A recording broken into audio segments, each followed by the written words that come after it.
Saya Saif Sarifuddin, konsultan pendidikan Bina Mandiri Insani.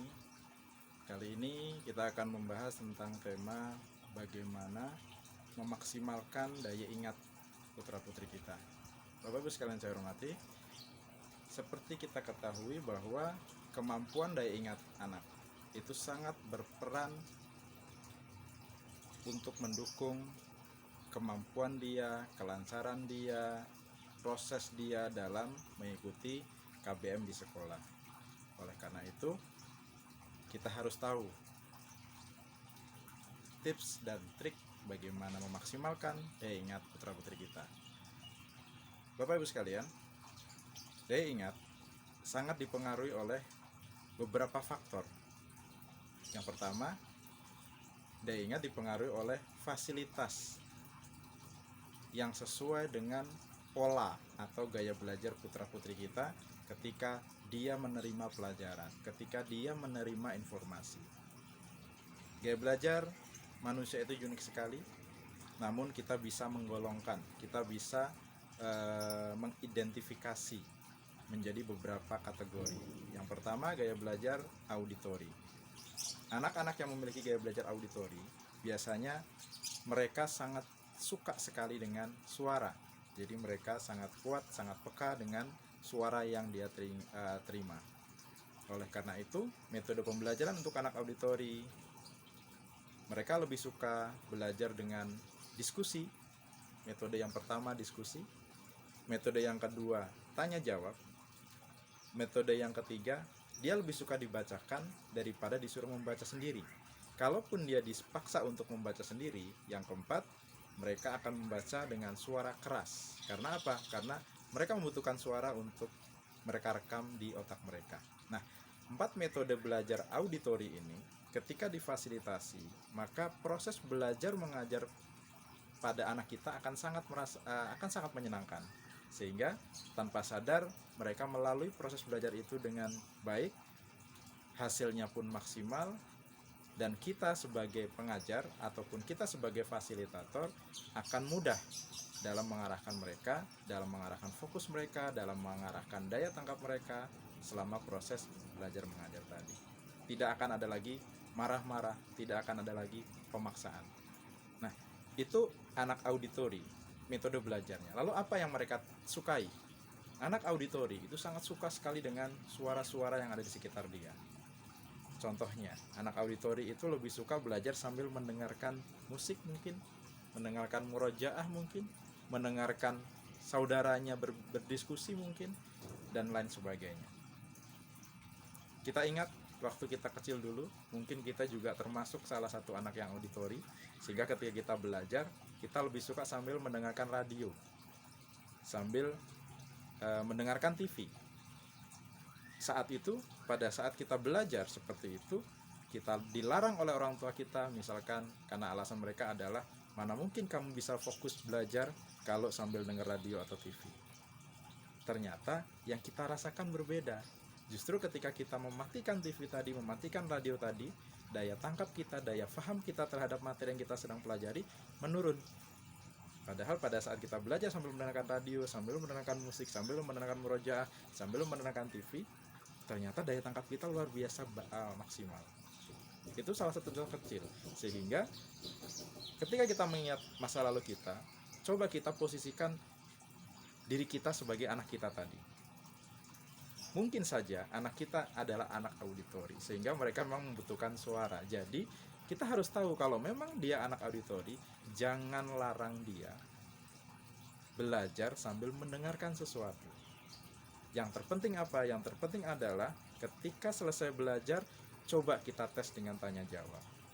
Kalau kita tanya jawab, dia bisa menjawab dengan baik, berarti proses belajar yang tadi dia alami, yang dia lakukan tadi, berjalan dengan baik. Walaupun lebih banyak mungkin ngobrol dengan temannya, walaupun lebih banyak mungkin mendengarkan TV, mendengarkan radio.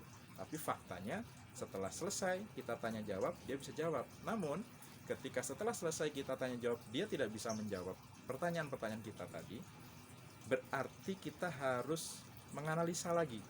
Kenapa ini terjadi? Apa karena suara media lain tadi lebih dominan dibandingkan suara pelajaran yang dia pelajari, sehingga justru yang terekam di dia adalah suara-suara yang dia dengar dari media-media luar tadi, seperti suara iklan, suara sinetron, suara nyanyian, suara brotal, dan lain-lain. Kalau iya, maka kita harus rubah polanya. Jadi kita harus tingkatkan volume pembelajarannya, turunkan volume media lainnya. Yang kedua, anak auditori ini paling tidak suka dengan dipaksa melihat orang yang ngomong. Anak auditori itu paling gak suka ketika dikatakan, kakak lihat ayah. Kalau ayah ajak ngomong, lihat ke ayah. Mereka gak suka. Mereka maunya bagaimana? Ya sudah, ayah ngomong saja. Orang aku masih dengar kok, sambil aku mainan, sambil aku menggambar, sambil aku jalan-jalan sana sini, aku masih dengar kok omongan ayah. Seperti itu. Karena memang dia tidak suka melihat orang yang ngomong. Maka ketika kita bicara dengan anak audio, bicara saja. Sesekali kita tanya apa yang sudah kita bicarakan. Ketika kita tanya apa yang sudah kita bicarakan, dia masih bisa menjawab dengan benar, berarti prosesnya berjalan dengan baik. Anak ini masih mendengarkan apa yang kita sampaikan. Itu anak auditori. Lalu kekuatan anak auditori selanjutnya adalah dia sangat kuat merekam suara. Makanya hati-hati, kekuatan ini juga bisa menjadi kelemahan. Bagaimana? Ketika suara yang didengar adalah suara-suara negatif. Contohnya ketika anak kita ajak jalan-jalan ke suatu tempat, tiba-tiba di tempat itu ada orang lain yang berkata kasar. Maka saat itu pula dia merekam suara tersebut. Kalau kita tidak segera memperbaiki makna dari kata-kata tadi atau tindakan yang dia dengar tadi, kemungkinan besar dia akan meniru suatu saat menggunakan kata itu ketika mengalami hal yang sama seperti yang terjadi tadi. Namun ketika saat itu pula kita langsung perbaiki. Dengan apa? Dengan kita coba tanyakan ke dia, dek, kak, dengar nggak tadi si om tadi ngomong apa? Ketika dia katakan dengar, maka kita tanya, menurut adek itu baik atau buruk? Jadi kita tanya dulu pendapat dia. Ketika dia sudah berpendapat, kalau pendapat dia baik, benar, maka perkuat. Namun ketika pendapat dia salah atau lemah, maka kita luruskan. Setelah kita luruskan, baru kita kembalikan ke dia. Ketika dia sudah sepakat bahwa oh iya, apa yang saya dengar tadi baik, tidak baik dan tidak boleh ditiru, maka kita kembalikan ke dia. Berarti kalau adik kira-kira nanti mengalami seperti itu, adik mau meniru atau tidak. Jadi biarkan dia memunculkan rasa bahwa hal itu salah dari diri dia sendiri, sehingga norma itu, nilai itu akan lebih kuat tertanam pada diri dia bahwa tidak boleh seperti itu. Itu auditori. Baik, auditori karena memang karakternya butuh suara, karakternya mendengar, menghafal suara, maka pemilihan sekolahnya pun carikan sekolah-sekolah yang gurunya metode pengajarannya adalah komunikasi. Entah itu lebih banyak diskusi, entah itu lebih banyak adu argumentasi, entah itu lebih banyak bercerita, storytelling, dan lain-lain. Bukan guru yang pendiam, bukan guru yang hanya masuk kelas, buka halaman sekian, baca soalnya, baca materinya, kerjakan soalnya. Nah, anak-anak audio paling gak suka yang seperti itu. Bagaimana caranya kita tahu guru anak saya nanti seperti apa? Kita tanya informasinya ke kakak-kakak kelas yang ada di situ. Kalau terpaksa dia mendapatkan guru yang pendiam, berarti kita harus menganggap bahwa di pelajaran tersebut anak kita belum belajar di sekolah, maka di rumah harus diulang lagi. Namun ketika dia sudah mendapatkan guru yang komunikatif, kita anggap mereka sudah belajar, coba kita perkuat di rumah. Itu cara menangani anak audio. Lalu anak audio ini bisa belajar 24 jam, kapanpun dia bisa belajar selama ada suara yang dia dengar, sehingga otak dia bisa bekerja dengan maksimal. Itu gaya belajar auditori. Gaya belajar yang kedua, kinestetik. Kinestetik ini sebenarnya ada dua, kinestetik aktif dan kinestetik pasif. Kinestetik pasif itu disebut dengan tactile. Nah, dua gaya belajar ini, kinestetik aktif dan pasif ini, hanya berbeda di pola geraknya saja. Kinestetik adalah anak-anak yang bekerja otaknya ketika tubuhnya bergerak. Kinestetik aktif, gerakannya aktif terlihat, jadi lari sana, lari sini, loncat sana, loncat sini. Kinestetik pasif, gerakannya tidak terlihat, seperti cuman garuk-garuk kepala, pijit-pijit tangan, misalkan cuman lendotan, nyentuh sesuatu. Itu kinestetik pasif. Yang bagus yang mana? Dua-duanya baik. Lalu apa yang harus kita fasilitasi terhadap anak-anak kinestetik?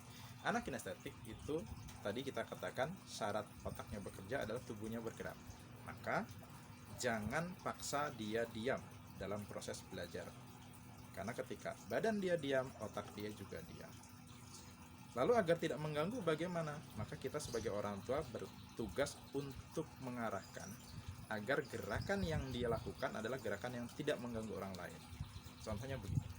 Anak kinestetik yang tadinya mondar-mandir, muter-muter atau guling-guling, coba kita arahkan, Dek, Kak, kalau belajar duduk. Kalau pengen gerak, tangannya saja digerakkan begini. Atau pegang pulpen, pulpennya diputar-putar misalkan. Atau kakinya digerak-gerakkan seperti ini. Hanya menggerak-gerakkan kaki saja di bawah meja misalkan. Ketika dia coba seperti itu 1 kali, 2 kali, 3 kali diingatkan, lama-lama dia akan terbiasa. Sehingga yang tadinya dia butuh gerak aktif, lari sana, pindah sana, gerak sini, gerak situ, itu akan lambat laun atau berangsur-angsur menjadi gerakan-gerakan minimal yang tidak mengganggu orang lain. Dia tetap bergerak tapi tidak mengganggu orang lain, sehingga konsentrasi dia ketika belajar tetap maksimal. Itu kinestetik. Lalu yang kedua, kinestetik ini sangat membutuhkan area terbuka. Jadi pemilihan sekolahnya adalah sekolah yang halamannya luas terbuka. Untuk apa? Untuk mereka refresh ketika habis belajar 1 jam atau 2 jam pelajaran di kelas. Ketika dia habis belajar di kelas, istirahat, keluar, halamannya luas terbuka, dia bisa pindah sana, pindah sini, lari sana, lari sini, maka dia akan refresh. Sehingga untuk masuk pembelajaran selanjutnya, dia akan siap untuk mengikuti pelajaran selanjutnya. Maka pilihkan sekolah yang halamannya luas. Yang ketiga, kinestetik ini rata-rata atau umumnya, tidak semua tapi kebanyakan atau umumnya, waktu efektif untuk belajarnya itu antara subuh sampai dengan asar.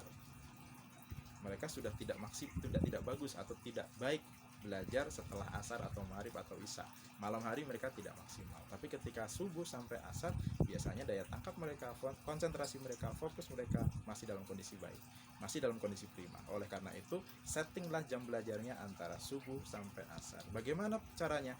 Kita biasakan dulu bangun subuhnya. Kita bentuk habitnya. Habit bangun pagi. Kita lakukan selama 3 bulan berturut-turut dengan paksaan. Bangunkan dia sesuai dengan yang kita inginkan. Misalnya kita pengen dia bangun jam setengah 4 setiap selama 3 bulan, paksa dia bangun.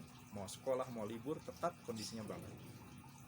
Insya Allah bulan keempat, habit bangun setengah 4 itu sudah jadi kebiasaan dia, sehingga tanpa dibangunkan pun dia sudah akan bangun dan dia fresh, siap untuk belajar. Itu langkah pertama. Langkah kedua, atur waktunya. Kapan dia harus belajar? Misalkan bangun subuh sampai menunggu subuh, misalkan sampai jam setengah 4 sampai jam 4 setengah 5 dia belajar. Setelah habis sholat subuh, mandi, dia belajar lagi. Pulang sekolah misalkan masih jam 2, jam 3, dia masih ada waktu untuk belajar. Setelah asar, biarkan dia bebas. Itu cara kita untuk memanage anak-anak kinestetik dalam proses jam belajar. Baik Bapak Ibu sekalian, yang tidak disukai kinestetik adalah dipaksa diam. Ini banyak sekali nih kejadian di sekolah-sekolah, orang tua, guru, kita tidak paham kondisi kinestetik, sehingga kita pengennya anak itu ketika saya ngajar, dia diam.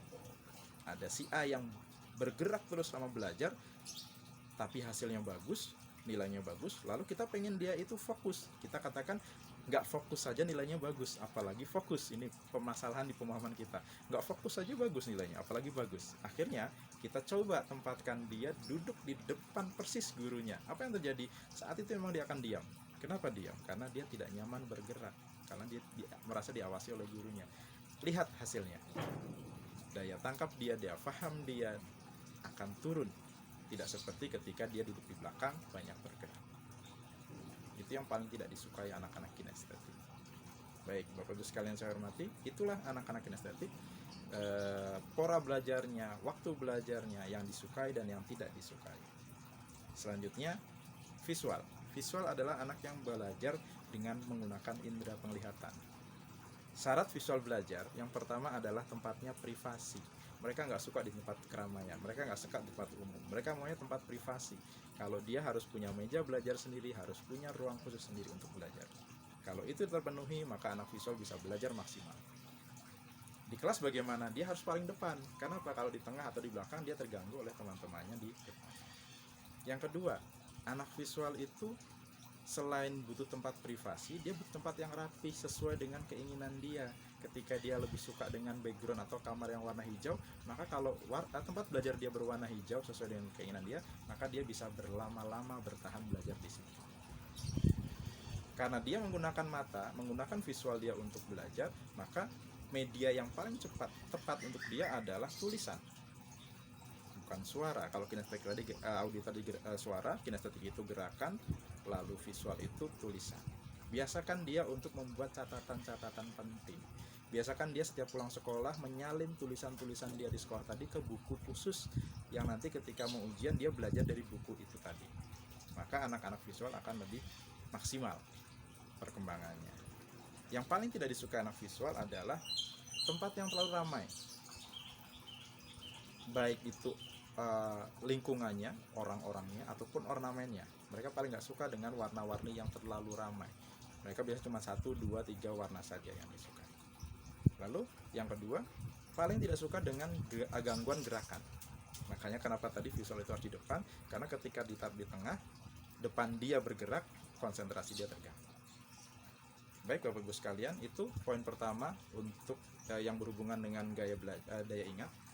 Ketika kita fasilitasi gaya belajar dia dengan baik, sesuai dengan kebutuhan dia, maka daya ingat dia akan meningkat. Yang kedua, daya ingat berhubungan dengan kualitas saraf anak-anak kita. Kualitas saraf itu ditentukan dari pertama gizi, pola makan. Anak-anak kita sangat membutuhkan omega 3 dan ginkgo biloba. Oleh karena itu, penuhilah kebutuhan itu. Insya Allah ketika pembentukan pertumbuhan saraf otak dia berkembang dengan baik, maka daya ingat dia akan lebih baik, akan lebih kuat. Yang kedua, dipengaruhi oleh latihan. Semakin sering dia berlatih, semakin sering dia mengulang apa yang dia pelajari, maka daya ingat dia akan lebih kuat. Seperti itu. Nah, fasilitasi itu, maka dua faktor sederhana ini ketika terfasilitasi akan bisa menghasilkan daya ingat yang lebih baik pada putra-putri kita. Demikian Bapak Ibu sekalian, trik dan tips singkat mengenai daya ingat. Masih banyak sebenarnya faktor-faktor lainnya, tapi mudah-mudahan dengan dua faktor ini tadi, gaya belajar dan kualitas saraf, sudah bisa memaksimalkan daya ingat putra-putri kita.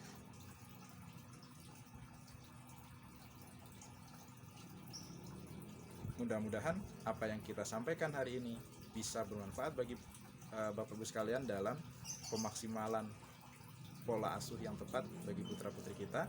Mohon maaf apabila ada kekurangan. Apabila materi ini dirasa baik, dirasa penting, dirasa bermanfaat, silahkan klik subscribe dan bagikan ke teman-teman Anda agar materi ini bisa bermanfaat bagi banyak orang di sekitar kita. Mohon maaf apabila kekurangan. Bila taufik wal hidayah. Assalamualaikum warahmatullahi wabarakatuh.